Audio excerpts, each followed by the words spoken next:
Saunders. I'm one of our career counselors at the OITE, at the Office of Intramural Training and Education. Prior to the pandemic, was mostly responsible for providing service to trainees in North Carolina at the NIEHS, and have enjoyed learning to know many of you who are elsewhere in the Baltimore, Bethesda, and DC area since the pandemic. So let's go ahead and get started. I think that because of, all right, Lori, I'm not moving. You need to click on your slides. Click on the slide deck. Okay, okay. There, I got this. Okay, there we go.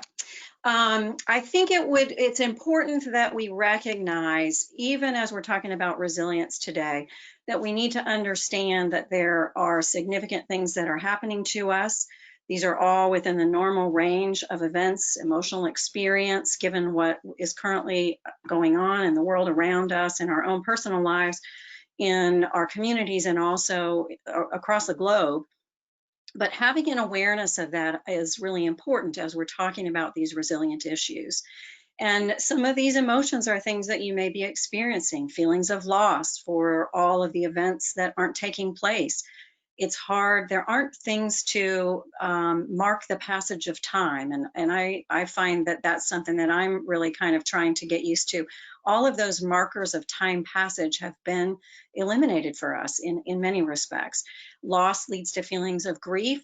Some of you may have been experiencing some aspects of the pandemic as feeling a bit more traumatic, or it might be reminding you of other very difficult experiences that you've had in the past. Sadness, loneliness, certainly disappointment for those things that didn't happen as we planned, which is really how our resilience, we need to draw on our resilience in those times. There's a tremendous amount of uncertainty about what will happen going forward, and we need to recognize that. We need to be aware of it and give ourselves permission to know that that's in fact a part of the emotional experience of all of this. Sometimes that uncertainty can lead to worry or anxiety, and maybe even some of you are getting kind of frustrated and a little angry about our circumstances.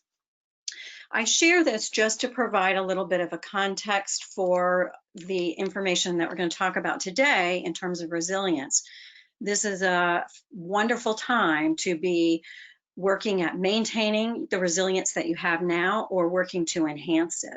So a few questions to ask yourself as you're reflecting on this idea of resilience.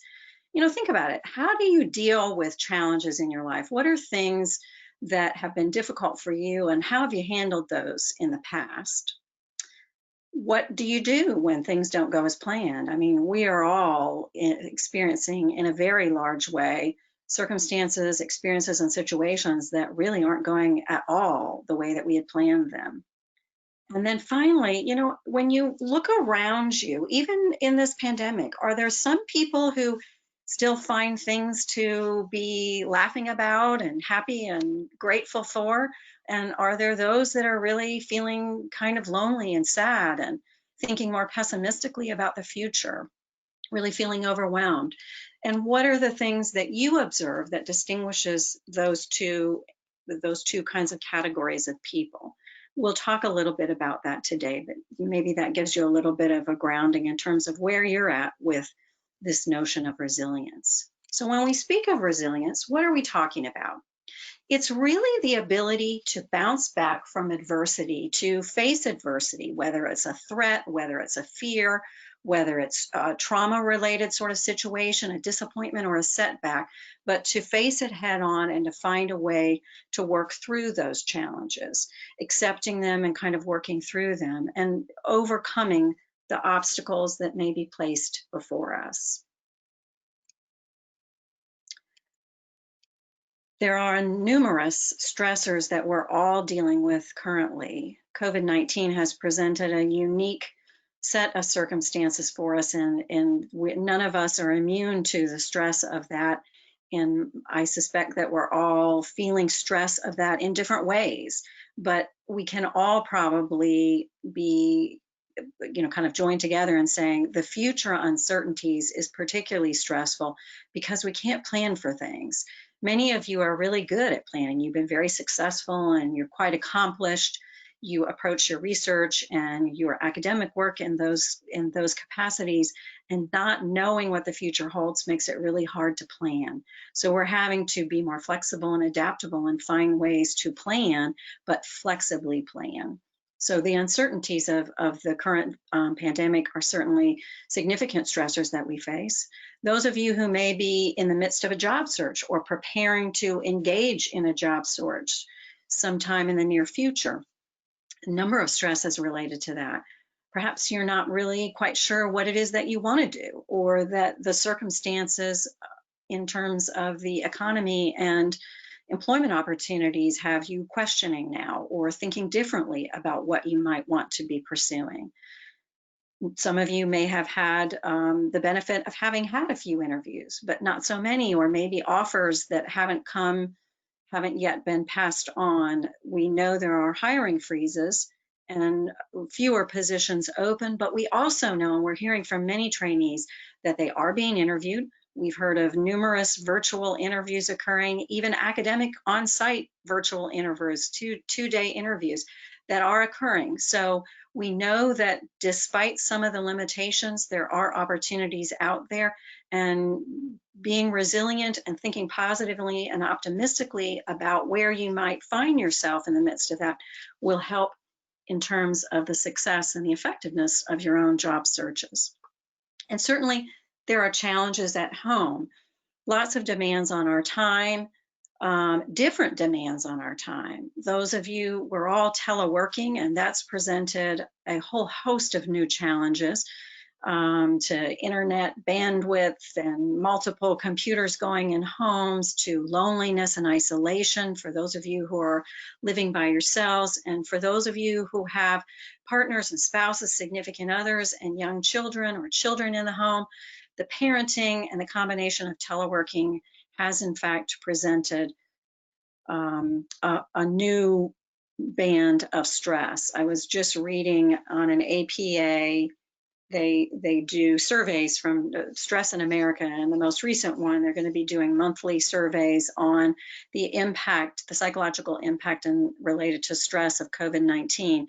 And this one that they just did said that 74% of families with children felt like that was a significant stress, far higher than had been pre-pandemic.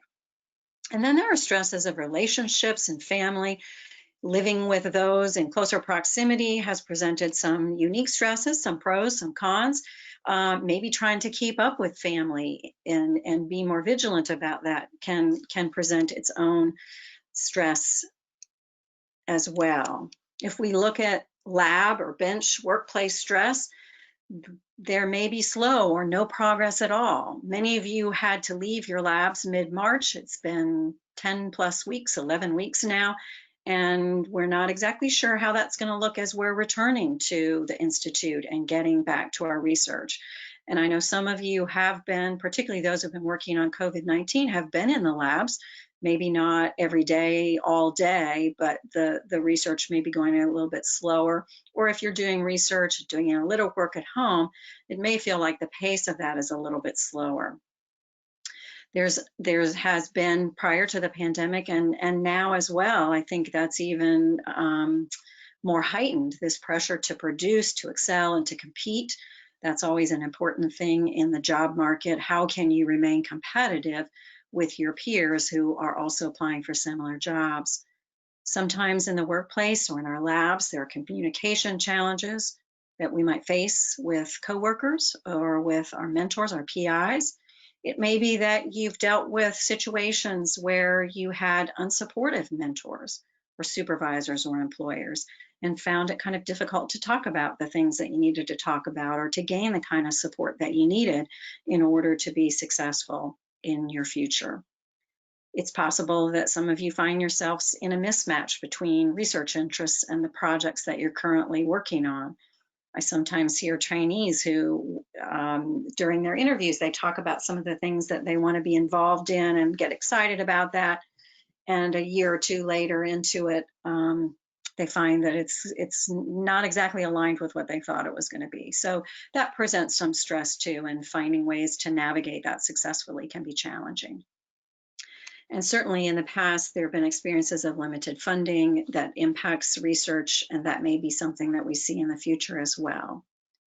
In terms of our own life or personal stressors, currently we are under lots of limitations on the way in which we can live our lives. Stay-at-home orders and limited access of things that were familiar to us in the past have created stress for us.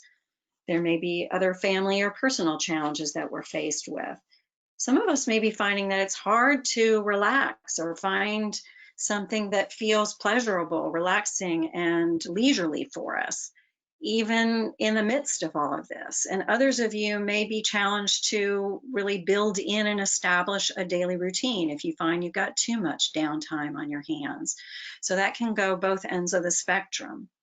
There may be health concerns, or we're all concerned about our health and wanting to remain well and thinking about safety issues related to the virus, all very stressful. There may be financial concerns. Our economic situation in our country and across the globe is in question now, and there's a lot of uncertainty about how that's going to look in the future. And it may be that you're just finding that you don't have time for significant others, or the time that you have doesn't feel like good quality time.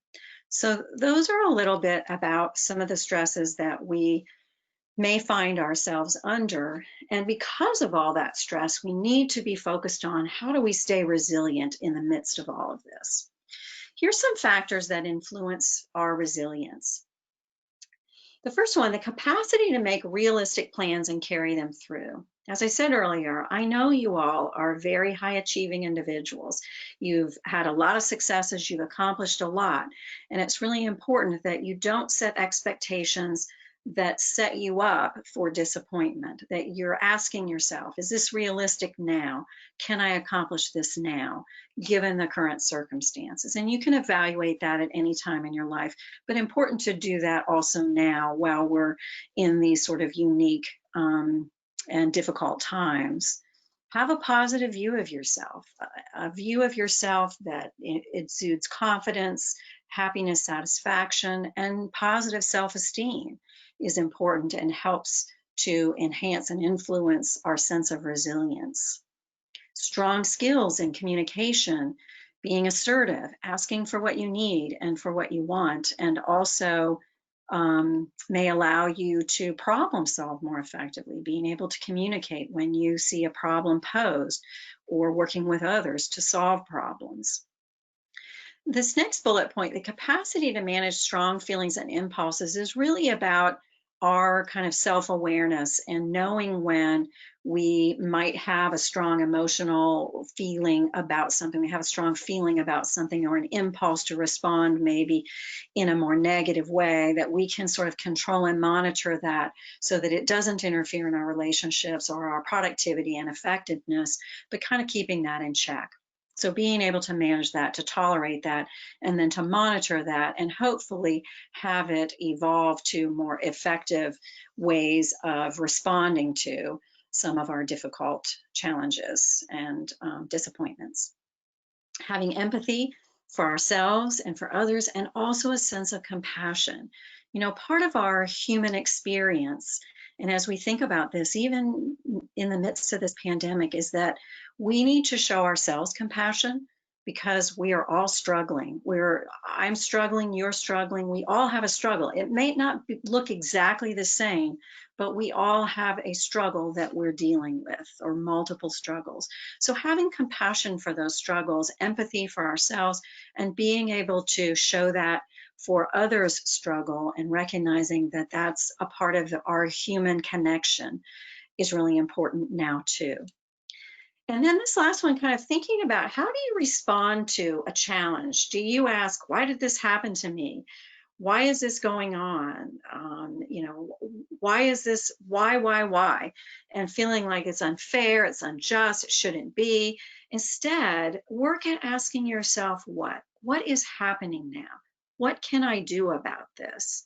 It's a much more proactive way of responding to a difficult situation.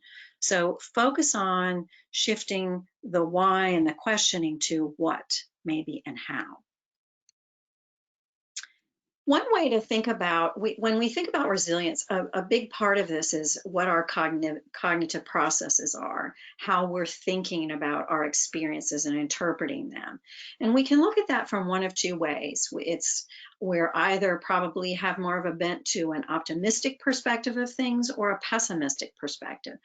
When we look at optimism versus pessimism, optimism exudes a sense of confidence, satisfaction, not only in ourselves, but in our experiences. It shows that we have that resilience and resolve to deal with some difficult stuff, that we have hope that things will change. And it also has a suggestion that a failure is an isolated event. In contrast to that, when we adopt a perspective that is more pessimistic in nature, we're probably drawing on a lot of self-criticism, maybe self-judgment, anger, frustration, feelings of guilt, maybe shame, feelings of despair, and overgeneralizing these difficult experiences, disappointments, or setbacks. So here's a grid that breaks that down a bit further. Remember, optimism, an event is temporary. It's not going to happen like this all the time. We know it's temporary, it's going to go away. Versus a more pessimistic perspective, this is permanent, it's going to always happen this way, it's going to go on forever, it's never going to go away. I can't trust that it'll ever be different. When we look at specific isolation events, under the optimistic perspective, those are specific to particular events, versus a more pessimistic perspective that sees them as happening all the time. It's universal. So specific versus universal. And the last one has to do with who's in control of this event. Optimistic people tend to view things as being due to outside factors. I couldn't control that. They hired a different candidate, not because I wasn't a good, strong candidate, because they were a better fit for this particular position. Whereas an internal, more pessimistic perspective on that same scenario might be, there was something flawed about me. I had a weakness. They could see a weakness on my resume or my CV. It was my fault. So we want to think more from an optimistic mindset and try to enhance our optimism and minimize that more pessimistic, negative thinking. An optimistic approach works at finding value in our failures and our mistakes, and really sees these as opportunities for new learning. Anytime something doesn't go as planned, there's an opportunity to look around you and say, okay, what can I learn from this? It's maybe opportunity for professional growth. It could be opportunity for personal growth. We find ourselves now with this virus in situations where we certainly hadn't planned for any of this. It has been a significant disruption in all of our lives, but there is opportunity there to engage in some learning. If you're preparing for a job search, for example, you can use this time to be enhancing your skill set, maybe learning something new that you could be indicating on a CV or a resume that might make you a bit more competitive in the search, to think differently about your skill set and those transferable skills. So there's lots of opportunity there that can help you think more future oriented and use that in a proactive way. An optimistic approach works at failing better. In other words, what am I learning from this experience that might help me in the future? Are there situations occurring now where you're saying, okay, we're not going to do that again. I'm learning from this experience. I need to do this for myself. Those are all ways of taking something from a difficult experience, learning something new, both about yourself, about your experiences and the world around you, and working then to be proactive in applying that in the future. And an optimistic approach also recognizes that there's a lot of value in having flexible optimism. Even right now, we're wanting to be optimistic about the future, but it's fraught with a lot of uncertainty. So flexible optimism is appropriate. We're remaining optimistic. We want to be flexible and adaptable as change comes our way, but we still want to be thinking optimistically. So here's some things that we'll go over, and I want to spend a little time on talking about that can help us to enhance both our optimism and also our resilience.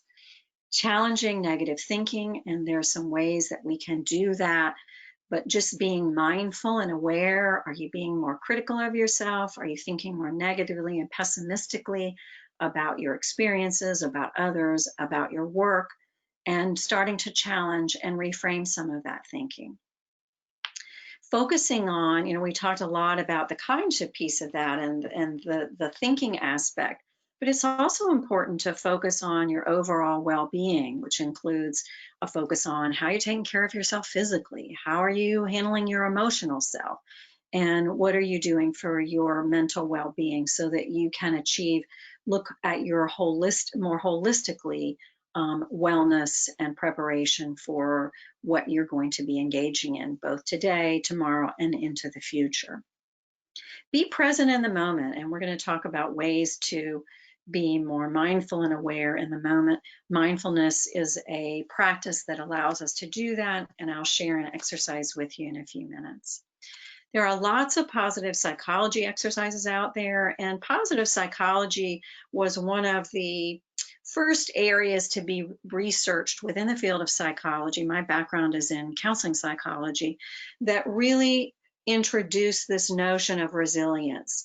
And there's a tremendous amount of research out there about that now, and we can see that that's being researched and investigated in lots of different environments, including science training. But some of the first research that emerged was by Martin Seligman, who is sort of a pioneer in the positive psychology field, and his research group at the University of Pennsylvania. One of their seminal studies looked at investigation of resilience and optimism, but utilizing 3 specific exercises. And I want to share those. One was the gratitude visit and letter, the 3 good things in life, and signature strengths. So I'll go into more detail about those in the next few slides.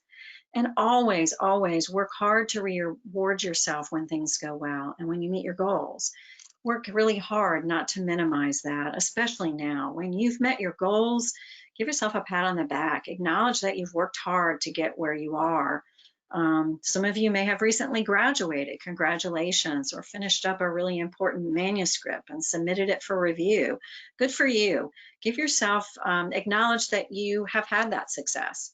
That helps boost you for those things that you'll be working on in the future. I mentioned that there's a lot of research out there that really works on shifting our mindset to engage in more positive, optimistic thinking and decreasing lower mood, increasing our happiness levels, and these are just a few of them. I mentioned resilience studies being done in education, for the military combat, for globally, for trauma survivors who've been in war-torn countries and circumstances, for organizational development and leadership, and even in science training, we're focusing a whole lot more on wellness and resilience and helping those in the science training community to enhance their resilience and think about wellness as an important component to their overall health and well-being. So I mentioned that there was this research study, and I want to share a couple of activities with you, and then I'll present a challenge at the end of our presentation today of some things that you might consider doing going forward. And this first one was a gratitude visit, and it encourages you to think about someone that you really appreciate who did something that was very kind to you and thoughtful and that you've really appreciated over the years, but maybe not properly thanked. And you want to write a letter to them. We can get creative now. You can't deliver it in person, probably.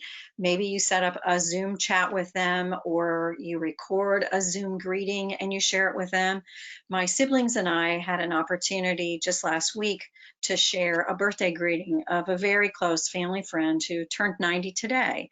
And we were able to share in that how much we really appreciated their experiences and support and guidance over the years. They've really been like a second family to us, he and his wife and their kids, and we wanted him to know how much we appreciated him.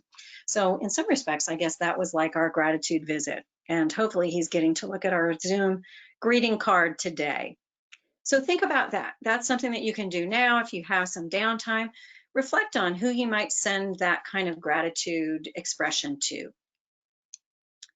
3 good things in life. There are lots of versions of this out there. I like the research version, and I'll explain a little bit why that is. I think Oprah has one, gratitude, gratitude journals and that sort of thing.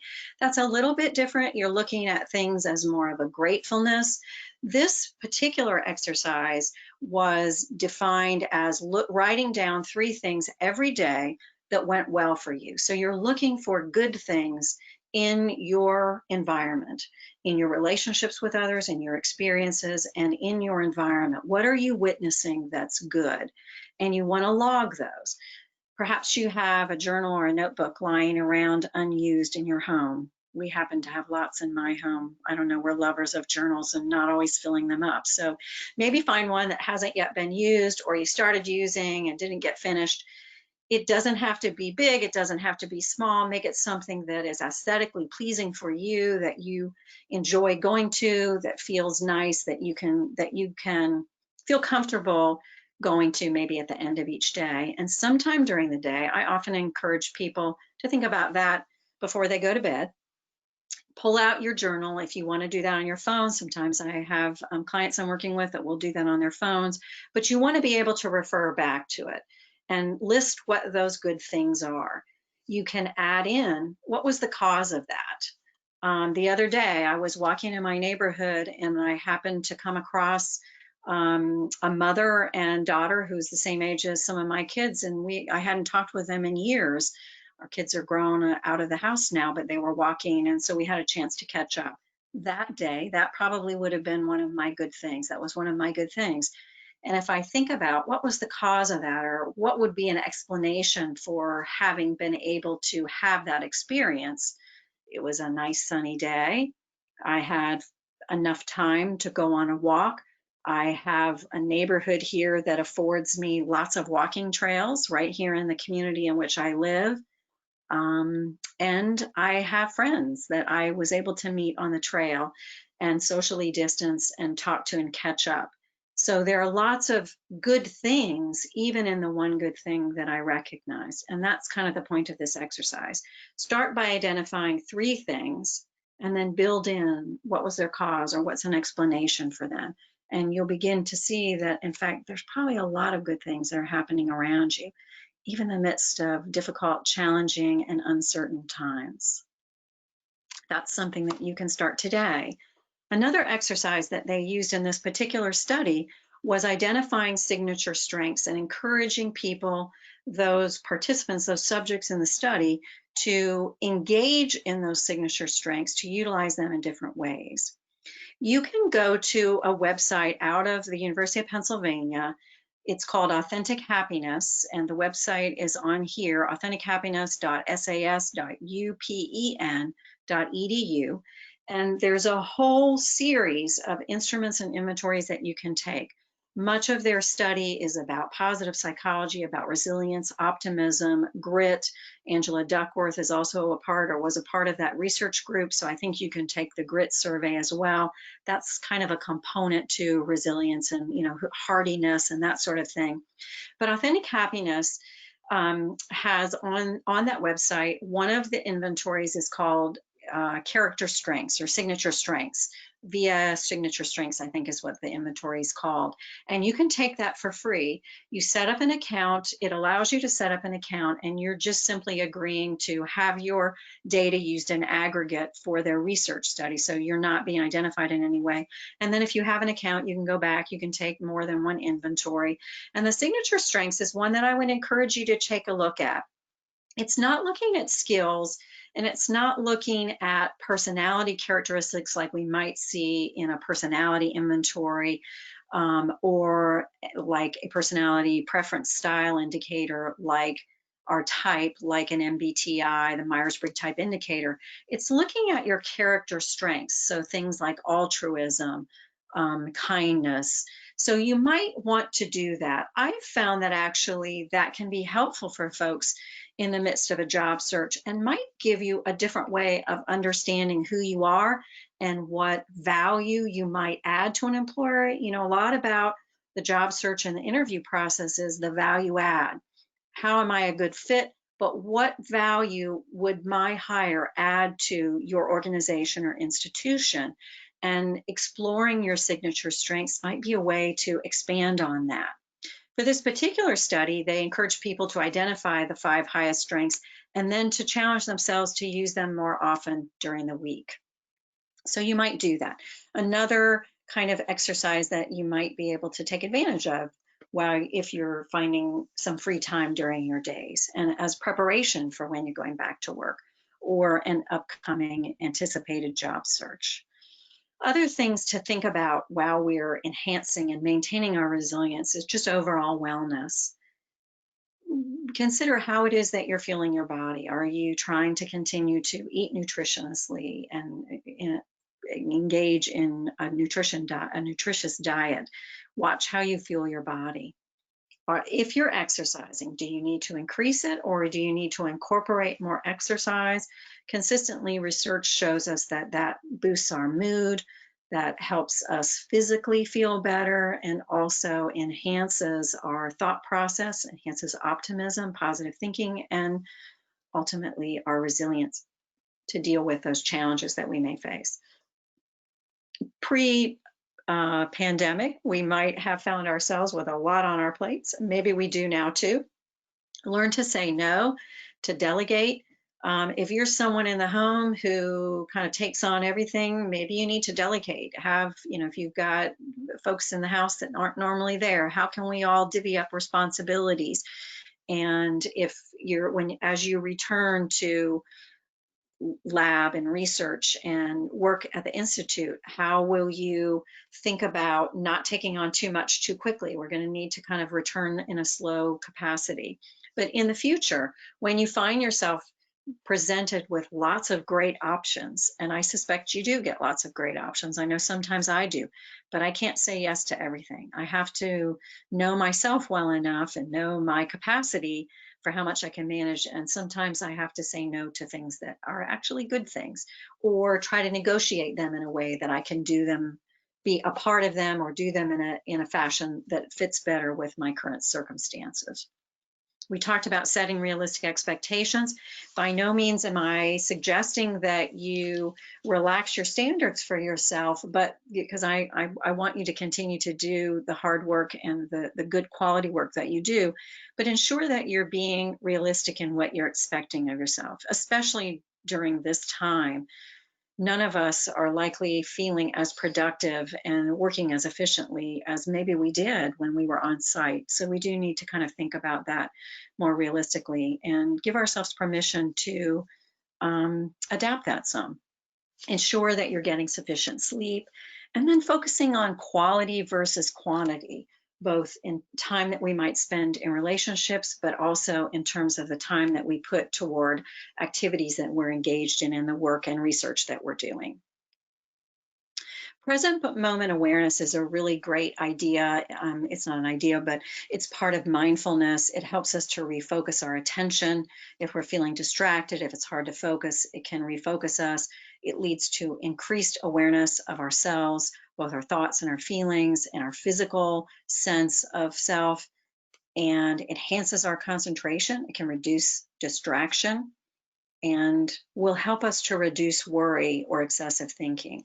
Being present in the moment sort of helps us to resist the urge of going backward, which can generate a lot of worried thinking, replaying, and trying to sort through and process over and over again, overanalyze situations, experiences, or things that have happened to us, which probably generate worried thinking or have us thinking too far into the future about things that we don't yet know, sometimes with an idea that we're planning for things. And there may be some things that we can plan for. But if we do too much of that, often that planning and that thinking and more worried cognitive thought process leads to a lot of excess thinking for stuff that actually never comes to pass, particularly if it's on the more worried end. So being more aware in the moment, having that present moment focus helps us to reduce some of that excessive thinking.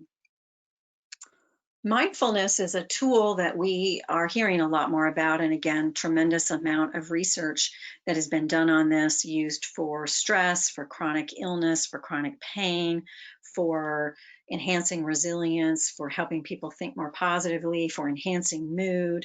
So there's a lot that's being done, used, and explored with mindfulness.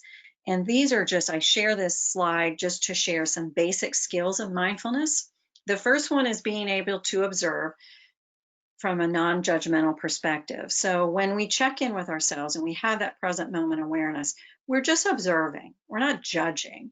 Maybe I observe that I'm feeling a little bit of stress and tension. Okay, I'm observing that. I don't need to judge that. It just kind of is. So that's what we mean by non-judgmental observation, is that you're observing and you have that level of awareness, but you do so from a non-judgmental perspective. That you show self-compassion for yourself. Again, referring back to what I had shared earlier, it's a recognition that there's some things probably that we are each individually struggling with, that we can observe that, recognize it, not judge it, but have compassion for it. The beginner's mind is this sense of observation with wonder and curiosity, much like you might see a young toddler. I'm enjoying being out on a lot of walks in my community. I shared that earlier, and a lot of young families out with little tiny tots, and they just stop, and the walk, they don't get very far, and there's always something new to explore. And when we talk about beginner's mind, that's really what we're referring to, is having that sense of openness to and being curious about what's in the world around us, and really working to accept things as they are. When we fight all that's happening to us, the disappointment, the frustration, the loss, the sadness, the challenge, we end up staying more stuck. So when we can accept things, it allows us, it presents an openness to being able to move on. One easy mindfulness exercise is called mindful breathing, and we can do this fairly quickly. If you have ever learned the strategy of deep breathing, it's being able to take a deep breath, inhale breath through your nose, and exhaling, long exhale through your mouth. So if you want to try that with me, a few breaths, breathe in through your nose and exhale through your mouth. When you inhale, you can feel your diaphragm lifting. And as you exhale, you can feel the diaphragm, all of the air kind of leaving. And as it leaves, maybe you feel some stress, some tension. You might feel calmer. You might feel more relaxed. And while you do that, the mindful part of that is to be having your thoughts focused on your breath while you're doing that. So let's try it for a few breaths. If you want to just kind of get comfortable where you're seating, or if you're standing, just get in a comfortable position. If you want to, you can close your eyes. Sometimes that helps to center your focus and your awareness. And let's engage in some mindful breathing. So I want you to take a big breath in. Feel your diaphragm lift. Exhale through your mouth. And again, breathing in and exhaling. As you're doing that, you want your thoughts to be focused on your breath. So you're thinking about the breath going in, big exhale in, and exhaling, long, slow exhale. One more time. Focusing on your breath as you breathe in and your lungs expand, and exhaling, feeling some of that tension leaving your body as the breath leaves your body. One more breath.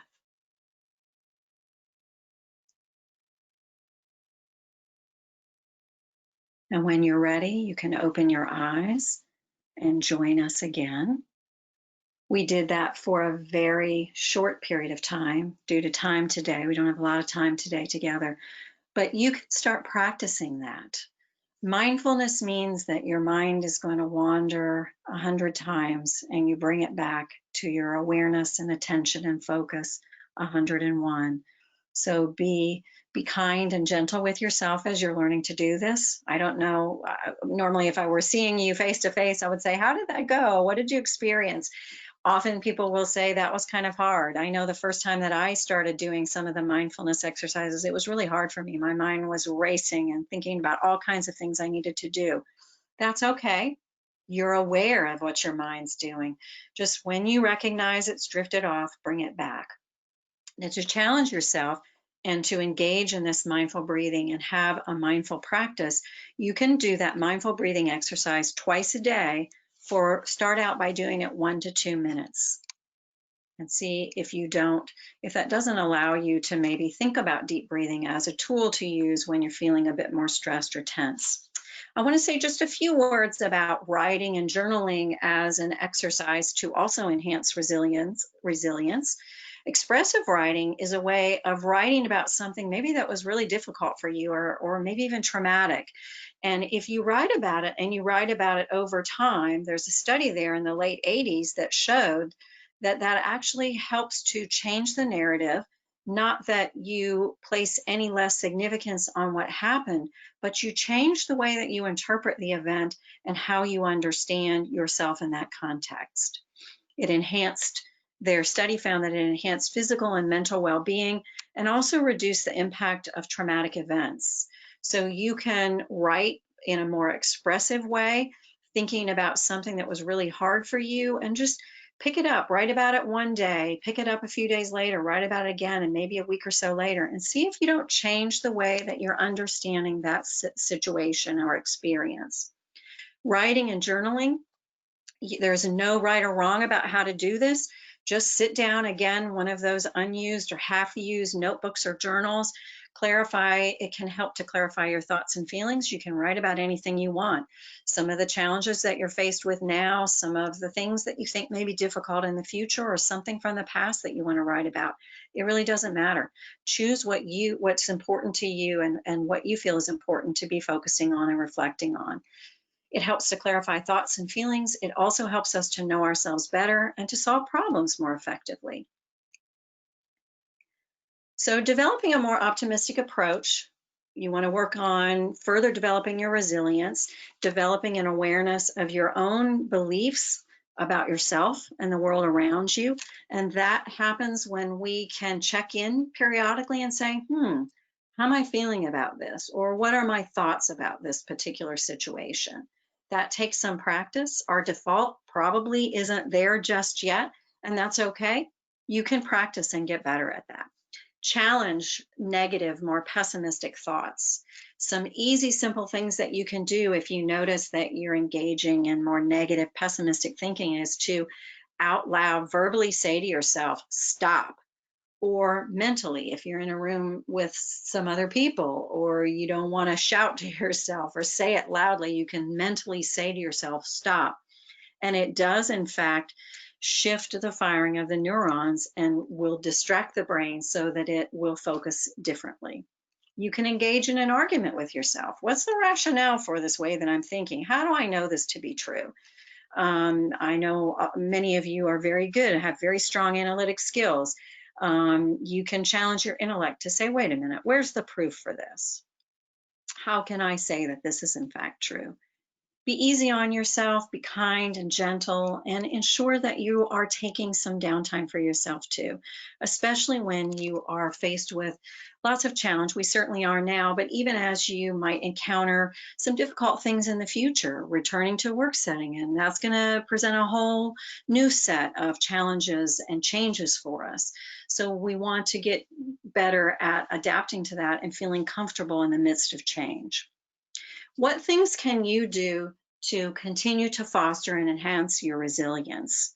Well, first and foremost, working to accept setbacks, disappointment, and change. I mean, to be brutally honest, those are a fact of life. We're getting that in a huge dose right now. There's so much that we cannot control around us. We can though, focus on what we can control. So if we sort of rein in our thinking to say, okay, right around me and what I have right in front of me, what can I focus on? What can I control? And let go of some of that that's farther out there that feels more uncertain and potentially more worrisome.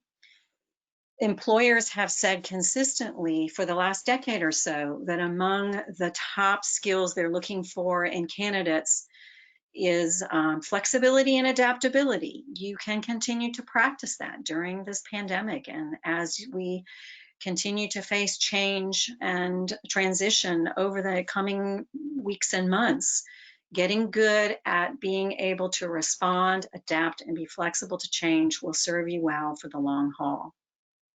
Think about making connections. I know many of you are doing that now to your social support, drawing on your social support, maybe significant others in your lives. And it may also be helpful to reach out a little bit farther to help others in potentially a volunteer capacity. Work at keeping things in perspective. Even when you have a particular setback or a disappointment, it's not going to last forever. Things will look differently in the future, and keeping perspective on that helps you get through the short term that feels a little bit more painful and harder to work through. Look for opportunities, as we discussed earlier, for new learning, both about yourself as in terms of professional growth and also in terms of maybe some personal growth. Be mindful of all the good things in your life, the strong relationships you have, the things that are good in your life, that you are continuing to work, maybe not in the same fashion that you were, that financially things may be good, that your health is good, that those around you are remaining stable and safe. Those are all good things to remind yourself of. And as you look forward to returning to the bench and research, whether that's more analytic work and computational work or wet lab work, think about when you're faced with a challenge or an experiment with results that didn't go well or an analysis that you just can't figure out how to solve. What is going well? And boy, it's great that I have this challenge in front of me and all the good things that got you to that point. Maintain a hopeful, optimistic outlook. And don't be hesitant to reach out when you need help. Sometimes that means just calling a friend or drawing on your support network. It might mean talking to a partner or a spouse about something. It could mean checking in with your PIs or your mentors or your coworkers, your lab mates. It could mean that you need to access some professional assistance, and that's okay too. We're available at the OITE. I'm one of the career counselors, and we have appointments open all the time if you need some help sorting that out. We also have wellness advisors who can help, and resilience discussions that you can join, all mechanisms to get support and encouragement for whatever challenges you may face. So just before I open it up to some questions, I think we're going to have a few minutes to do that. I wanted to share a few resources. Know that there are numerous resources out there, lots of books on this topic, some a little better than others. I've tried to share with you some things that have a more scientific bent to them and a psychological component. That's my bias because that's where I come from. But there are, these are just a few of the resources that are out there. Rick Hansen is a neuroscientist who does a really nice job of talking about the science of happiness and resilience. And in fact, in his Hardwiring Happiness, his TED Talk, dated now back in 2013, he illustrated and talked about what happens in the brain with the neurons when you even engage in the 3 good things activity.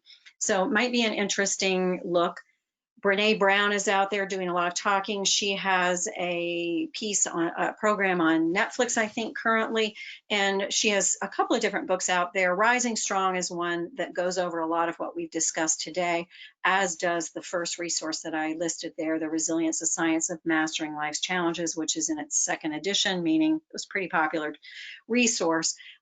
Also kind of covers a lot of what we've talked about in terms of dealing with emotions, accepting the setbacks, and challenging and reframing some of our more negative, pessimistic thinking. And then I listed a couple of Martin Seligman's books as well. Flourish is a more recent book that he's done. If you've never seen the documentary Happy, I'm not aware of some that are out there currently. I'm sure that there are. I just am not aware of them. This one was done by a group of social psychologists back in 2010. They set out to do a research study to determine who was happy, how could we measure happiness, and who are the happiest people in the world, all over the globe. And it's currently playing, I think, on Amazon Prime. If you have Prime, you might find that an interesting watch. It's only an hour and kind of interesting.